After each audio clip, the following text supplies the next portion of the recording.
Good morning. Good morning. Hello, everybody. Does it feel dark in here? Maybe it is. I feel like it's darker than normal. Maybe it's the dark night of my soul. We are talking about depression this week. I'm just saying the room looks a little depressed.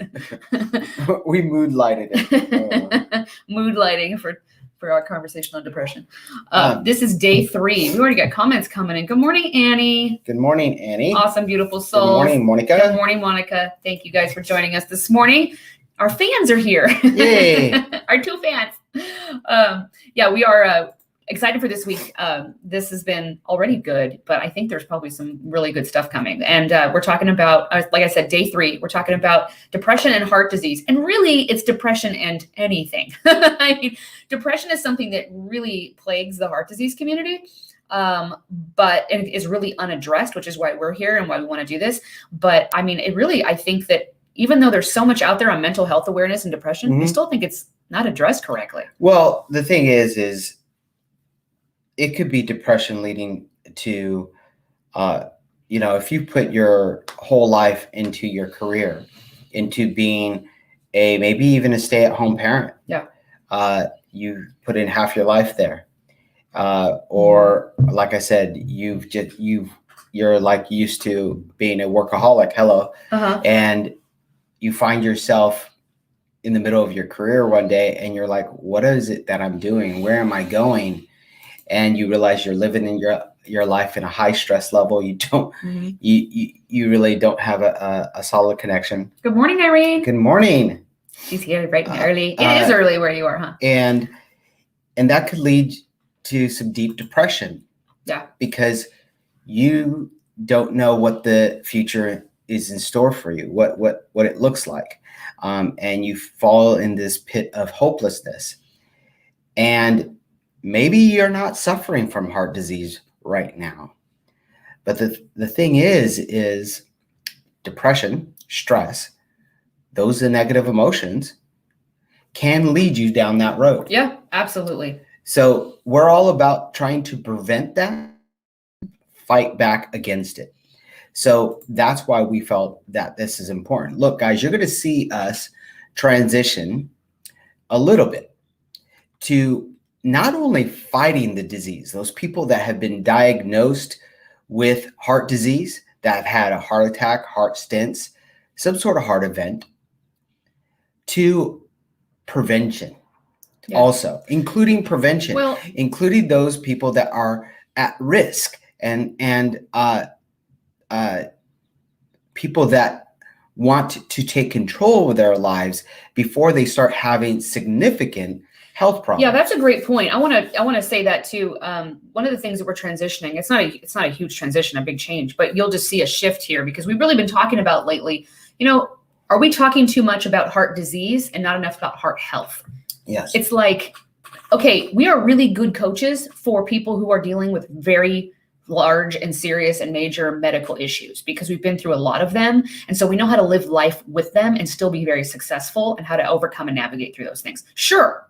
But what about all these other health issues that lead to heart disease? Or what about heart health in general, just prevention? Okay. And what about talking more about how all those, we say we navigate through these things and we have all these, strategies and skill sets for living a full life with heart disease or major medical issues.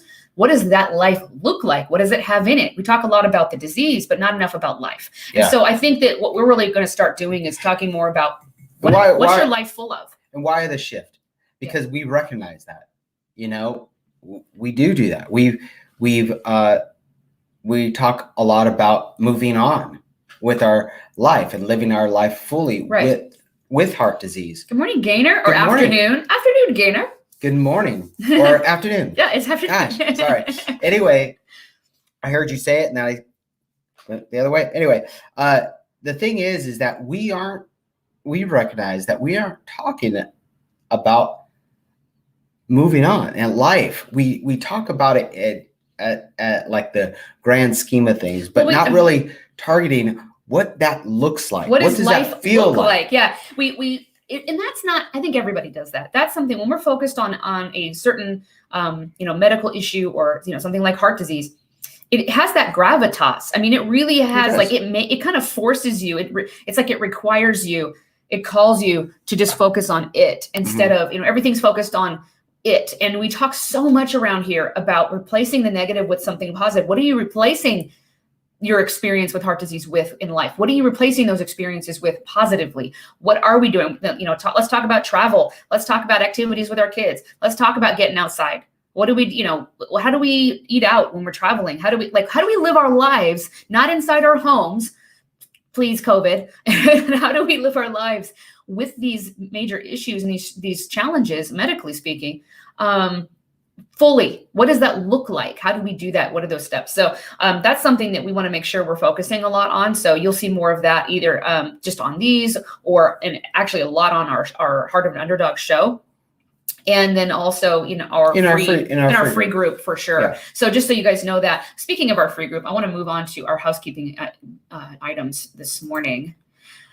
If you are watching from our free Facebook support group, where we support people who are dealing with major medical issues and how to, just like we just said, it's our group, our community, where if you're battling these things, if you have hit a wall with your health and you just don't know what else to do and you need to get healthy because you've just been like work, or, you're living your life and it's just like, wow, I need to turn a corner here, or something major hit you, you're dealing with a major disease or illness or something, that you need support, you need help. That Facebook group is for that. If you're watching in there, this morning, then make sure you click that StreamYard link in the description above this broadcast.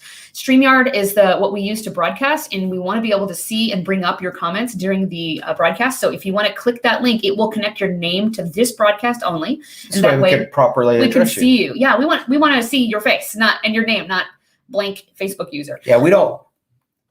Let's take a second here. We don't bring up your face. Yeah, no. Right. Your comments. We bring up your comments. Yeah, exactly. Don't worry, I'm not bringing you up in your pajamas this morning. Just me. I'm in my pajamas. No, but and then the other link to be aware of is the YouVersion Bible app link. So we use a lot of sources from the YouVersion Bible app to guide and structure these discussions.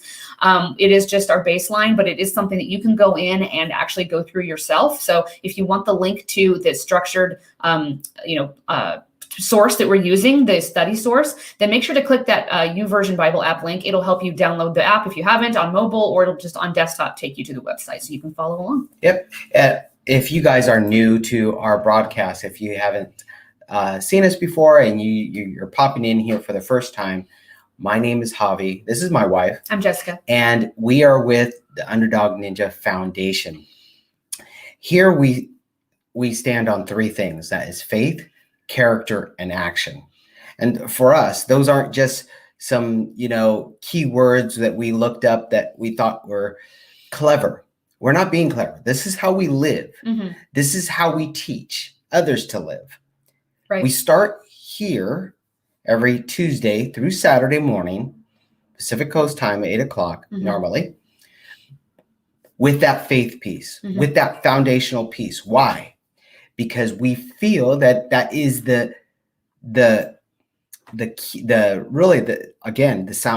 solid foundation in order for us to move forward with the other two key components to live our life fully and completely while we're fighting a disease or life's challenges, right? Absolutely. Because that then helps us develop our character. And then that then leads us to the action steps that we need to take in order to mm-hmm. actually fulfill those other two pieces. So it all comes together. This is what I've found in my life during my journey through heart disease and is proven out to be successful. Mm-hmm. So that's why we do that. That's why those are our standards. And then we share those with you, and we do our best to give you the examples. Every time we bring up something that, obviously we're talking about faith here, mm-hmm. our faith with God. But when we talk about that character piece or that action piece, we point that out to you, and we encourage you to recognize these things so you can learn from it and you can move forward with them. Absolutely. And that's the thing. What we really want is, sure, we want you to be inspired and motivated by these, but we really want you to take these and make them the fuel for action in your life. This needs to be something that you move forward and make changes. Maybe it's just changes in your mentality. Sure, but it's still a change and it's a good shift. And so that's what we are aiming here for, is the health and hope moving forward. So are you ready to jump in? Yes, You ready? absolutely. Ready? Okay. All right. So today's text says, I grew up hearing that old adage, sticks and stones may break my bones, but words will never harm me. What a lie. The kids in school always made fun of me because I was from the country. They made fun of me because we didn't have inside plumbing. Sometimes my nickname was Outhouse. Well, that's terrible. They made fun of me because I was tall and skinny for my age and had long arms. They made fun of me because of I made A's, and they called me the way I made my A's. And they called me Skinny Minnie and Olive Oil. Sometimes I was the worm. Every day it was a challenge for me. And but if words could never hurt me, then why did I cry so much when the kids said things that hurt my feelings? Sorry. So it's okay. So through the years, I discovered that words heal and they hurt. Scripture has a lot to say about our words. Proverbs 21:23 says we can get ourselves in trouble with our own words. Proverbs 18 says our tongue can heal us or they can kill us. James 3:3 says our tongue determines our path in life. And Matthew 12 says we are justified by our own words and condemned by our own words. What you say is what you get. It is time now to focus on what you have learned and stop confessing depression. I'm going to read that again. What you say is what you get. It is now time to focus on what you have learned and stop confessing depression. You have made the step to begin the healing process from this evil disease. Don't miss out on the plans that God has for you because of what you say or the words that you take in.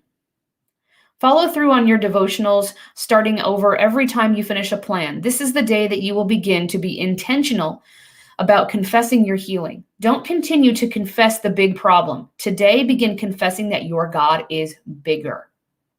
Remember the steps in this journey. Meditate on the word, praise him for your progress, and continue walking by faith. Turn to prayer and turn to scripture, yes, but now you must turn to speaking those scriptures over the situation. Allow God to keep his promises to you. What you say is what you get, so change your words. This is great. Proverbs 21:23 says, watch your tongue and keep your mouth shut, and you will stay out of trouble.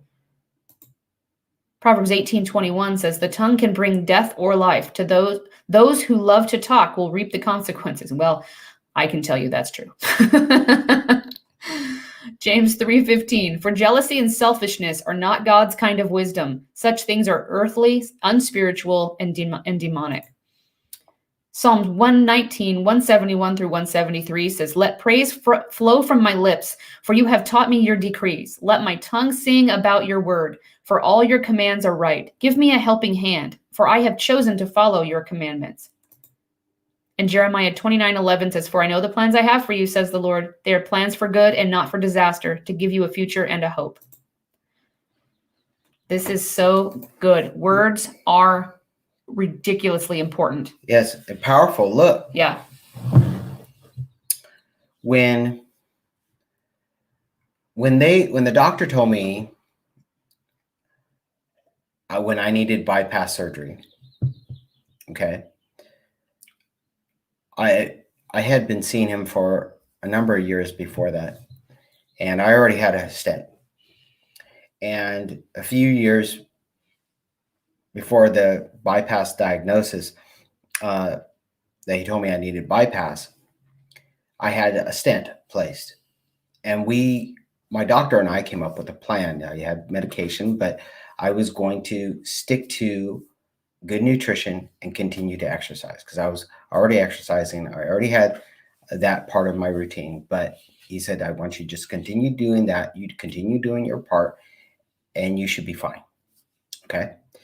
At that point, we didn't really know how aggressive the disease was. And I thought, well, I just need to do my part. And I did that. I worked out several days a week, several hours each day. And I stuck to a pretty good nutrition plan at the time, I thought. And yet 2 years later, my disease progressed so much that it was it was necessary for me to have bypass surgery. Now, look, I didn't have a heart attack. I had a lot of pain, and it came suddenly. And I went to see the doctor suddenly, very quickly. Okay, because at the time I'm very in tune with the warning signs in my body and things like that, and I didn't ignore it. So that's what saved me from a heart attack. But when I got the news, normally he wanted to wheel me in because the medical, his office was attached to the hospital and just right across the hall. They were prepping me. But then because of my medications, they couldn't do the surgery. Because you're on blood thinners. Yes. Yeah. So I had to wait. And I had to wait a week. In that week, I had a lot to think about. And the first few days, I really started thinking, this is it. It's over. This, whatever I did, all the work I put in, all the medications I've taken didn't work, then what hope do I really have? And I started to fall into this pit of hopelessness very quickly. It overtook me. You had a quadruple bypass. Yes, it wasn't a little one. Right. I had a quadruple bypass. But the thing is I was surviving. My heart was barely hanging on because I had 3 blockages? Yeah, I had places in my heart that were almost totally occluded. It wasn't enough to stent. There were areas that they couldn't stent. I had one in my widowmaker, and the anatomy of it wasn't going to allow a stent. Yeah, so you had what? You had 100%. There was a 90, 95 or something, and then like a 90, right? Or something like that. Yeah, it was almost close. Yeah, I mean, I wasn't doing well. And so I fell into this depression. And so I started speaking into that. And sometimes our friends and family, even though they love us, sometimes they don't help because they feed into that. They feel, well, it's over for you. I had people tell me, well, it's over and you need to get your affairs in order. Okay. But you're not going to survive. Okay. And you need to be prepared for that. Now, look, I know that this is a very invasive surgery, but the reality is I didn't have a heart attack. There was no heart damage yet. Right. This was a preventative measure in order to get me healthy and before my heart started to really die. And I was heavily medicated at the time, and that probably didn't help. But the thing is well, let me cut in really quick because I want to point out something important you said is that everybody was telling you this is it. You were like, yeah, this is it. This is all, it runs in our family. I remember you telling me, this runs in my family and everything. But here's the thing is I posted a video yesterday or the day before of this woman who is actually still and has been for years battling cancer. Oh, yeah. She's literally been given, not by random people, by her doctors, a 2% chance of living. And she is in the highest spirits she's ever been. And she said, you know what? That's not 0. I don't have a 0% chance of living. What an inspiring statement. So you're telling me you're sitting there, right? You're in like, people are telling you it's over, all this stuff. But well, first of all, you survived. People survive bypass surgeries every day. Okay. This was the biggest, it's quadruple bypass. They survived those too. Yeah. Not only that, but your bypass surgery was when? This was in 2008. Mm-hmm. How long ago? And your bypass grafts are still strong. So. Well, they weren't until recently. But I'm just saying, look how long ago. They'll tell you all kinds of things, like they only last this long, you won't survive, you don't have much to, but the words, what you're saying is the words. I just want to point out how important that is that what you were saying, what your point is, what you're saying to yourself and what people are saying to you, what you're allowing into your life, the words are important because your brain can completely decide that the situation is not as dire as you think. You can decide that. You can say, you know what? This is good. It's not 0%. If I got 2%, I got 2% I'm working with, and I can do something with that. Yeah. And the thing is, okay, so how did I do that? The thing is I did have people around me that were kind of feeding me some negative thoughts, and the medication didn't help. My own thoughts didn't help. And so I started to feed into that, and I felt sicker. Yeah. I felt like, yes, this was the end. But someone told me, because I was having a pity party, trying to get things together, and I was just really messed up emotionally. But someone told me, how come? Why do you think it's over? Why do you have this going for you? Your heart is overall healthy, and you didn't have a heart attack, right? And the doctors have an answer. Your prognosis is good, and they started just lining out the truth for me, and showed me that there's hope on the other side of it. The other side of this. Yep. I had a good doctor. He had a good team. All the things. And also this person tapped into who I was. I was a person that fought back. A person that, like I said, took this seriously, kept to a certain diet, worked out every day. I took this seriously. And there's no reason why I cannot still be that person. Now, I'll put aside all the other changes I went through for right now, but the whole thing in this moment, I don't know if I would have survived. If I would have survived, I wonder what it would have looked like if I didn't tap into who I really was and not feed into the lie that was being told to me. Yeah. I don't care how old you are, okay? I believe there's opportunity. God's giving us the opportunity. If you're scheduled for bypass and you're wondering if you're going to survive, okay, I'm not going to sugarcoat it. It's a very invasive and painful surgery, but especially now with the skilled doctors and technology. Yep. Your survivability is greater. It's pretty high. Than when I had my surgery and 10 years before my surgery. Now, look, everybody has different anatomy, as all kinds of different complications, but I believe words are strong. Yeah. And God needs us to move into that place. We want his healing. We want his intervention. Stop fighting it back with negativity. Right. Now, he'll go and rescue you from that dark place, but you have to be willing to take his hand. Yep. You have to be willing to get up and step out of that cage. Yep. That we often talk about. And you have to be willing to put the work in. And sometimes the work is right here. Oh, yeah.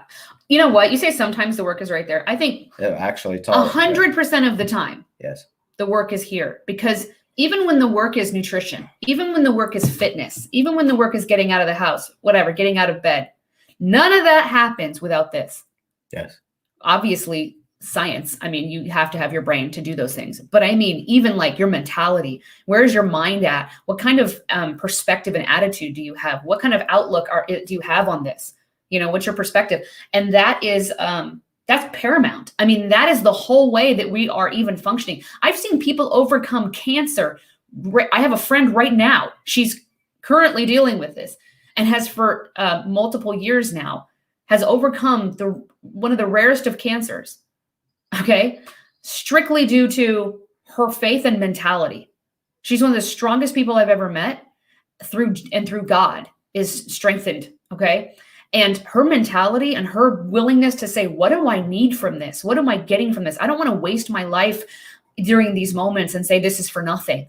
I didn't get anything out of it. I want this to be worthwhile and purposeful and for a reason, and to say that God helped me through this, right? And she has completely changed into this different person, but she's also alive and thriving, really, considering what she's been through. Wow. And so she's there for her family. She has an amazing outlook. And yes, it has absolutely been the roughest ride. I mean, the hardest that I can't even imagine. I mean, she's had times where she's really had to like break off from everybody and just kind of process things. It's not perfect, but the idea here is that you have to want to survive in order to survive. You have to want to thrive in order to thrive. And that want and that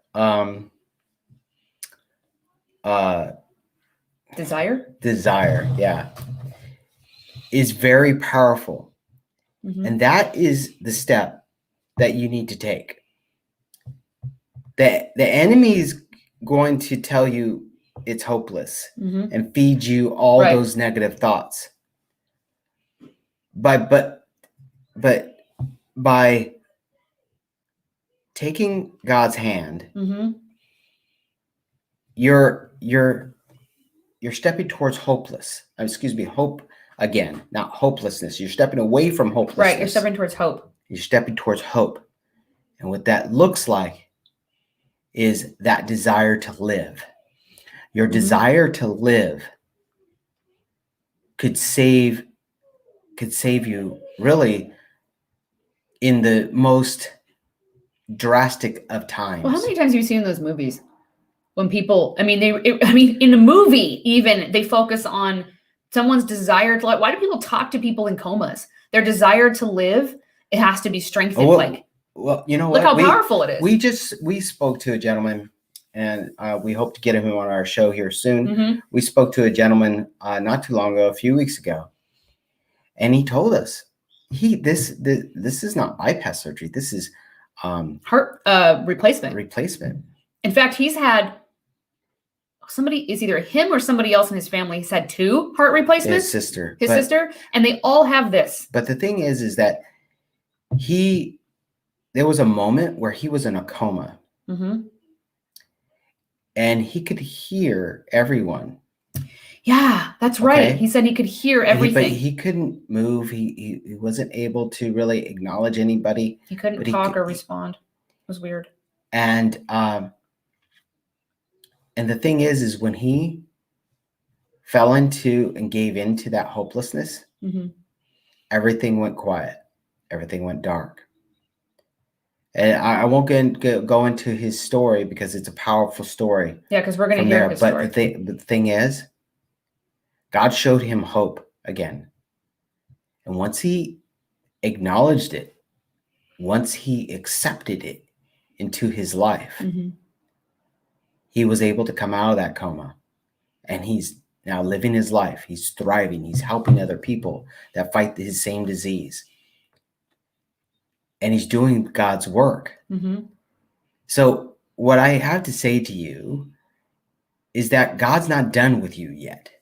Mm-hmm. You don't have that call. And sometimes we feel that we could determine our expiration date. So I ask you, same thing that was asked to me, who said? Yep. Is God telling you it's over? Yep, exactly. Really? Or does he have another plan for you? Or is it you that's saying that? You don't determine your expiration date.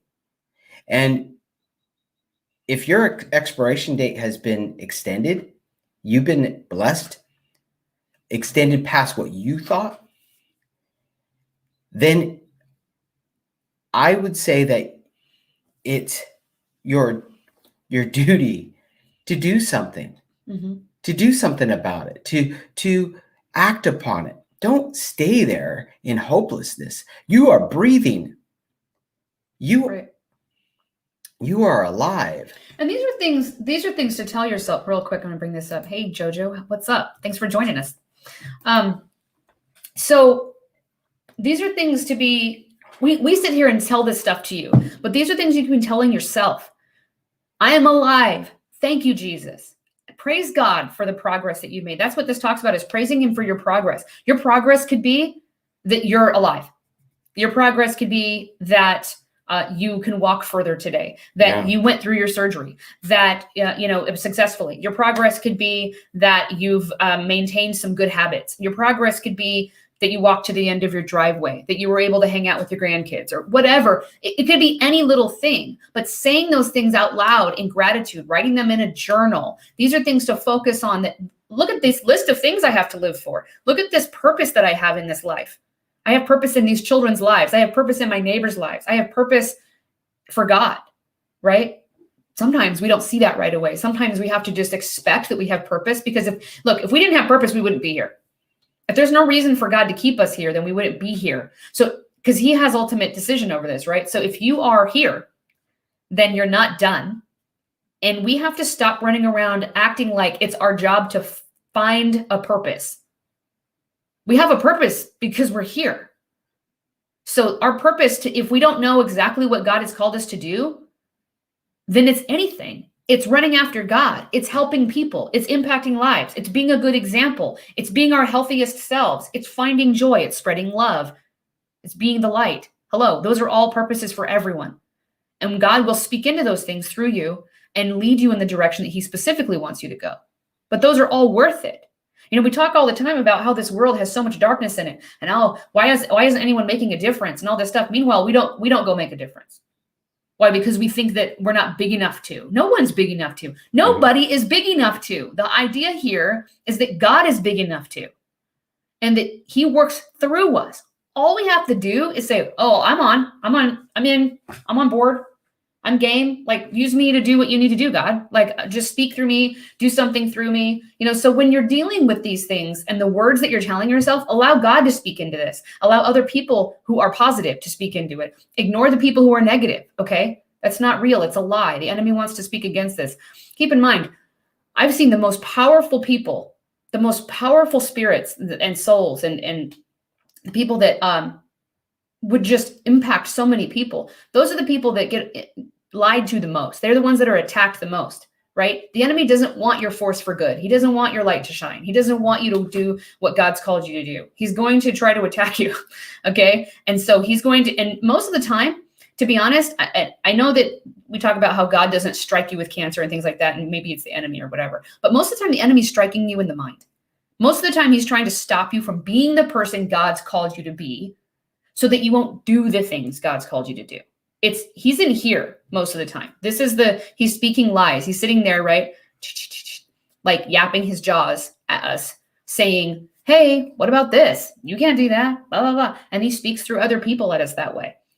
That's the most powerful way, right? To keep us from becoming and being the person we should be in order to carry out God's work, to help others, to be the light, to be an example, by the way, for what it is to live with Christ, so that others might find that hope and do the same.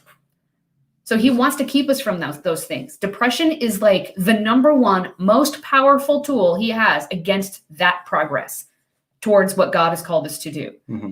And to make matters worse, it happens to actually be a legitimate medical illness. It's not like a random spiritual attack that just is floating in the air and we can just pray it away. It is something that, yes, we need to pray about. We've talked about this week, but you need to get help. You need to either get your doctor on board, you need to get a therapist, or you need to get some sort of support and help to pull out of this, because it's a real thing. As Christians, we like to shove it away. We like to be ashamed by it. We like to act like it's not a real thing somehow, like it's a spiritual attack, or we've sinned too much, or we haven't prayed enough, and all this foolishness that people say. No, we need to not do that. But as Christians, though, what we do have in our back pocket, okay, what we do have on our side is God. Is that just like anything we're battling? Depression is no different than heart disease. Depression is no different than a cold or anything else. It is a medical issue. It's a health issue. It's a mental issue. We need to pray against it. We need to pray for God's healing, and then we need to move. We need to do something about it. We need to move towards healing, okay? Do the things that heal it.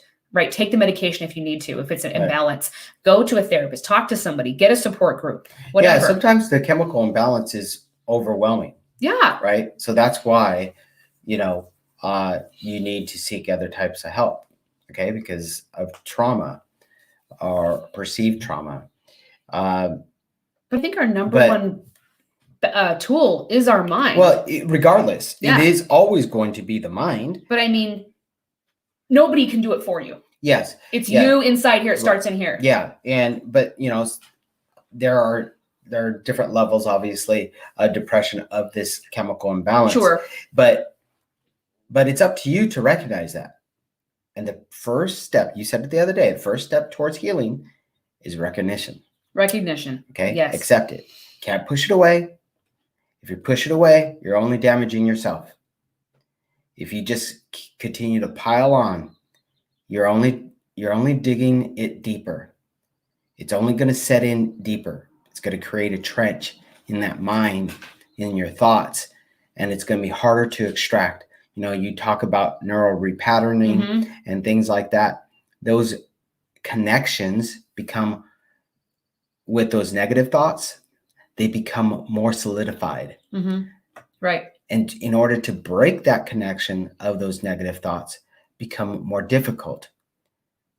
So it's not impossible, but it's just a little harder. And that's why a lot of times you have to seek help. And you and what do they do for you? What do therapists do for you?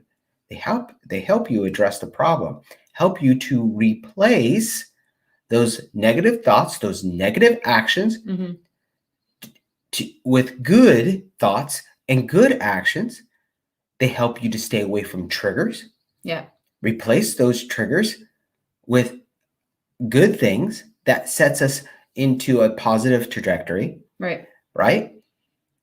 And sometimes you need a skilled therapist to walk through that, to untangle that mess, to disconnect those patterns in our mind. But oftentimes we can do that. We can be preventative and start creating these habits of recognizing that we need to do something, and then take action steps towards those things. Start replacing those thoughts, those actions, those negative thoughts, those negative actions for positive ones. Oftentimes we talk about doing things that we enjoy or lift our spirits. Yep.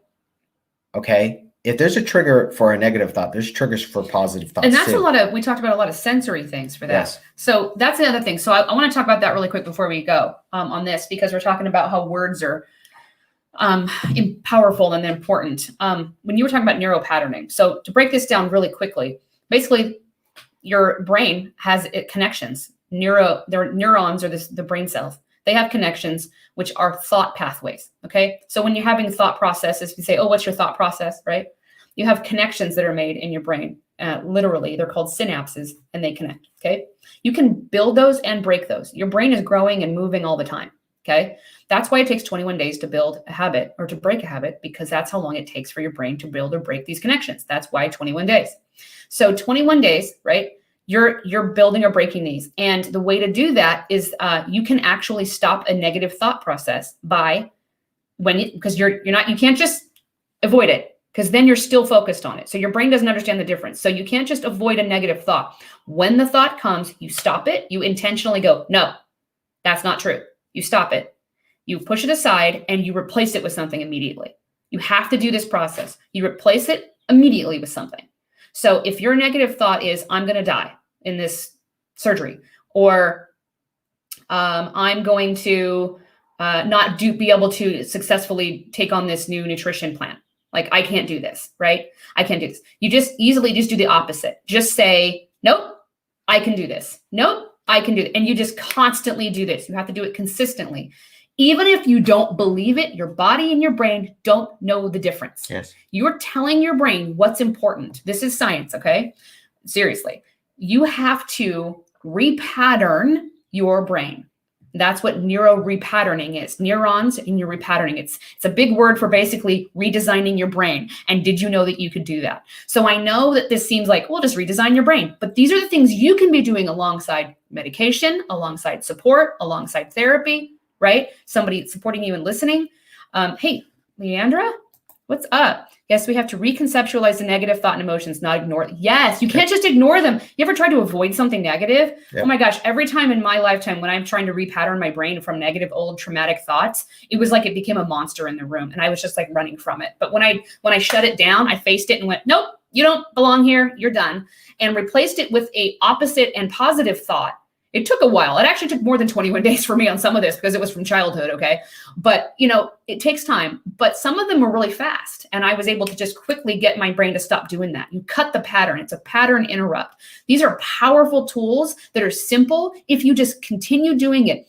A lot of times in our lives when even if we don't believe something, it will work because you decide that I'm going to put into place the practical practice of it. The practicality of, I'm going to do this every day. It's like, I'm going to drink a smoothie every day. I'm going to do this. I'm going to force myself to drink a smoothie every morning for breakfast instead of my bagel and cream cheese. Let's say, for example, and you're doing this. Let's say you don't believe it's going to do anything. You don't believe it's going to work, but your coach says, I want you to do this for a month and I want you to tell me what happens.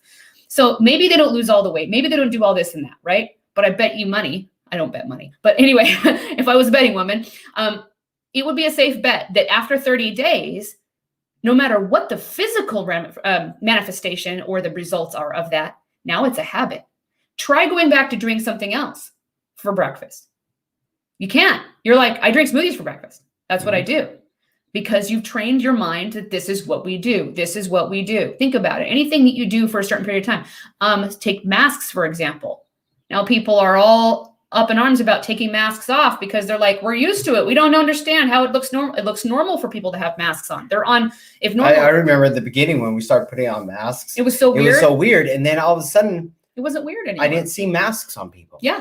So your brain just normalizes things. So normalize the positive instead of normalizing the negative. These are steps you can take practically until it kicks in. Yeah. You don't even have to believe it'll work. Just do it and it'll start kicking in. Right. So that's bring up a few more comments. Yeah. Monica brings up this thing right here. Yeah, that one. Okay, so it's a little long, but so I could be above it. So she's talking about that what she used to do when she would go visit family members at the cemetery, right? And, yeah. Look, she was in deep depression at the time. And literally laid there and imagine myself being down on the ground with them. Mm-hmm. Oh man, that's the real truth. Okay. Yep. But I don't. Look, it cuts off there. So yeah, we don't have the whole comment. It's longer. But she has a different attitude now. Yeah, for She's sure. She's not laying there. She shows her respect to the family, to the lost loved ones. Yeah. And that's fine. But she's living her life. And then I was going to say, this is better. Yesterday, now I got help with my depression. I'm a better person. I'm able to stay clean and sober and able to help others. Yes, able to be a good mother today, which I totally gave away my children, but I have them in my life today. I have grandchildren in my life. Yes, Monica, you've made a complete and utter turnaround on all fronts. And I fully, because you've had absolutely everything against you. Right. I mean, addiction, thought processes, depression. So coming from a very, very deep, dark place. Yeah, okay, for sure. Dark from childhood. Yeah. And moving on to adulthood and being addicted. Mm-hmm. That is a very dark place. And been given a second chance at life and taking action upon that and doing something about it. You have shown that example. You have done and put in the work. Is life perfect today? Is it? Well, I was going to say it wasn't easy, right? It was a long road, right? Right. Yeah, it takes time. But you have the tools and the ability to overcome whatever life comes at you with. And sometimes we fall, we get back there. Those old habits of bad thoughts we allow. Old tapes, you call them old tapes we're listening to. Yeah. They tend to land there and try to reconnect. Mm-hmm. But what we need to do, and what you've shown to do, is you identify these things. Yep. You're identifying these things, and you take action against it. Mm-hmm. Okay. Some are harder than others. Even if you don't believe it, you're still like, no, I know what I want. Yep. And so what I want is change. What I want is a shift. I want transformation. I want out of this. So even if I don't believe this will work, I'll do it, whatever I need to do. She talks about in here also where she's sought support. Yeah. Group support. Mm-hmm. And having people in her life that feed into her life. Sometimes we, for whatever reason, because maybe it's a best friend that, friends that you've had in your life forever. But you need to really face facts. Are those good relationships? Mm-hmm. Are those people feeding into your life? Or are they draining you? Or are they feeding into those negative thought patterns? Yeah. Look, and I talk about this several times too. I lost nearly all of my friends and many relationships. Once you had heart disease. Yeah, and especially after my bypass surgery. They're like, they just scatter. But there were some relationships that I had to let go of that were toxic. They were going to feed my disease. They were the ones that were feeding my negative thought pattern. Yeah. I could not be around that. Not if I wanted to move forward with a positive and thriving life. And so that's part of the action piece. That was a very hard decision to make. But I had to make it. And sometimes we, in our life, we have to do that. We have to cut out relationships, toxic relationships. But we can't. And this is the mistake I made, guys. I started pushing everyone away. Mm-hmm. Then what? Then the enemy still had a plan B and then a plan C. Yep. He isolated me. And he's like, yes, just continue to do that. You don't need anybody. Yeah. You just need yourself. Then he had me isolated. I pushed even God away. I had this problem with my faith. I struggled with my faith. I struggled with people. And that's where the depression started to come back. I was alone. Mm-hmm.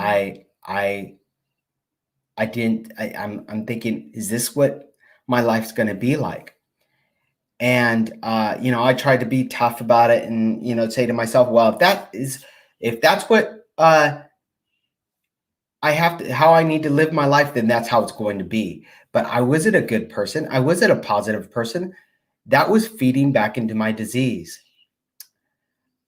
And until I found God again, that faith mm-hmm. on my hiking trail, I pushed everyone away and then I went for a walk. And God was like, all right, we're going for a walk together. Yeah. And sometimes God will allow that isolation too. He will allow that so that he can get a conversation with you, get that noise out of there. And the enemy doesn't want to isolate you too and talk to you too, but God wins, right? Yeah.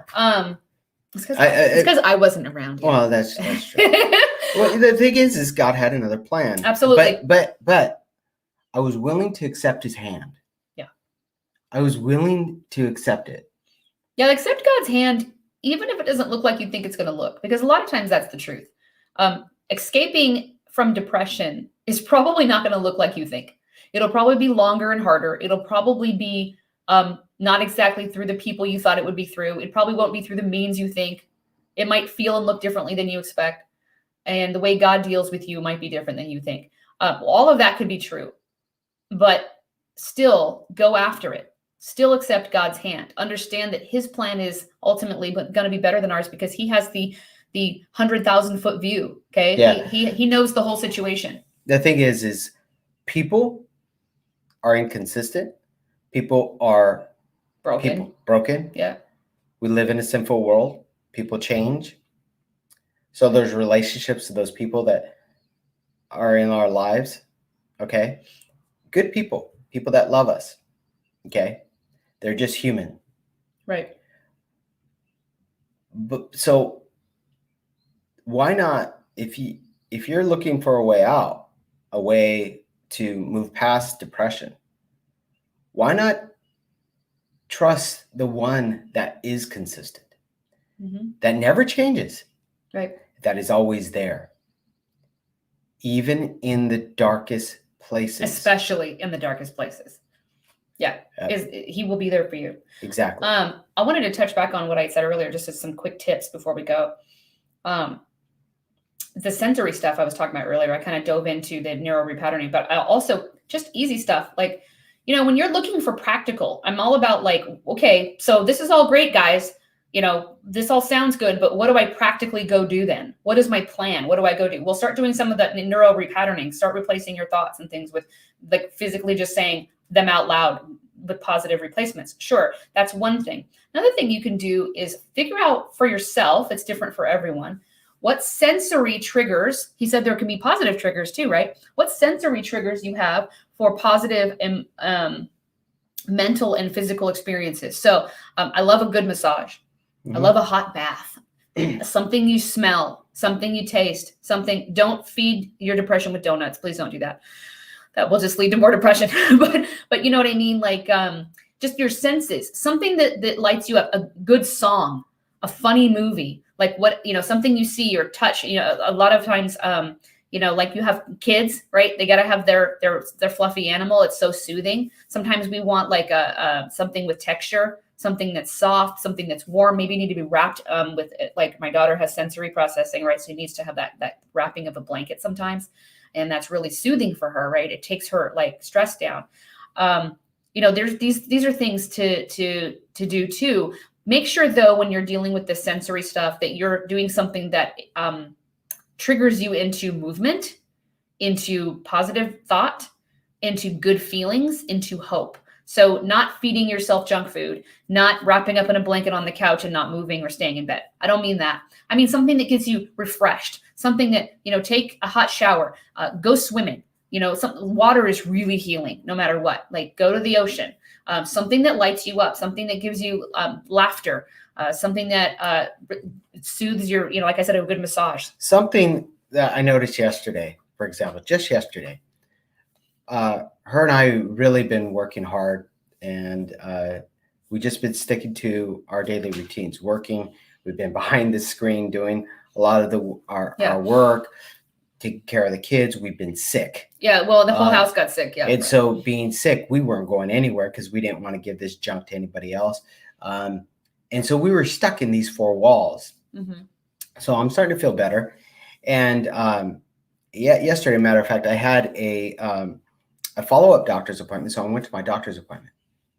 I got out of the house, and yesterday morning was a beautiful day. Yeah. It wasn't cold. It wasn't really hot. It was just perfect temperature.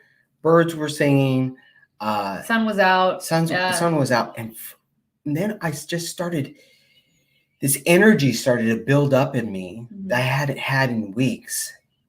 And I realized in that moment, because this thing of hope started to come across my mind. I started seeing things. Well, I could do this today. I can do that. And just this being is happening. outside. All these thoughts started to trigger positive thoughts back in my mind. I didn't even know. It wasn't so much depression. It was overwhelm. It was stress. It was, I'm just stuck down into this routine, and I wasn't happy. But just being outside changed all that. I came home. I'm like, man, we need to be outside. Let's go outside today. And it gave us, enough energy. We have a gym in our house, but we went to the YMCA yesterday and just got out of the house. And that changed our attitude throughout our day. Absolutely. It just helped us. 100%. Gave us energy. We took a timeout. We took a break out of our busy schedule. We said, well, we got this done. A lot of times we have a list of things that we have to do in a day. And we just went, we're leaving. Yeah. Yesterday we just said, nope, we got to do this. And it was amazing because I was like, oh, I'm exercising. My body was like, oh. And yesterday I was talking about how I'm not a fan of exercise. Like I'm not the person who is sitting on the couch and is like, you know what I need to do? Jump up and go work out right now. But I like working out. Like once I'm doing it, I like it. I like how I feel. I love certain types of exercise. And I know that about myself, but I'm not ever motivated to like get up and move from like the cat, like a stagnant space where I'm like, I'm comfy right now. I'm not ever like motivated to do that. But once I'm doing it, I love it. And my body was so happy yesterday. And so I was one thing about you too, once you start putting that into your routine, like your smoothie example, yeah, you love it. And so I you're do more, start. That's true. so you're getting off that couch, is easier. So, and then to a point where you're never even on that couch. You're like, no, you're like, I need to go. Right? And they talk about a lot, even on commercials. They're like, a body in motion stays in motion. A body that's stagnant stays stagnant. And it's true. And so that's the same thing with our thoughts. Oh, absolutely. So changing the pattern you're in, interrupting the routine is extremely important. So interrupting your senses, having something new, smell in the house. Man, having fresh flowers on my counter and a new little Glade, whatever plug-in changes the whole house. Yeah. It sounds stupid. Music through the house. And so it starts to build on itself. The thing is, guys, look, if that first step is hard, just trust in the process. Yeah. That it's going to get easier and it's going to get better one day at a time. Yeah. Okay. And it may be pretty tough at first. I know that. But trust me, if you start connecting it 1% better today, 1% better tomorrow, that starts building momentum in your life. Pretty soon, you don't even want to think those bad thoughts. You don't want to go back into that dark place. And you're living your life, pretty soon you're living your life fully and completely. Exactly what we're talking about. Exactly what our mission here is to help you through, is to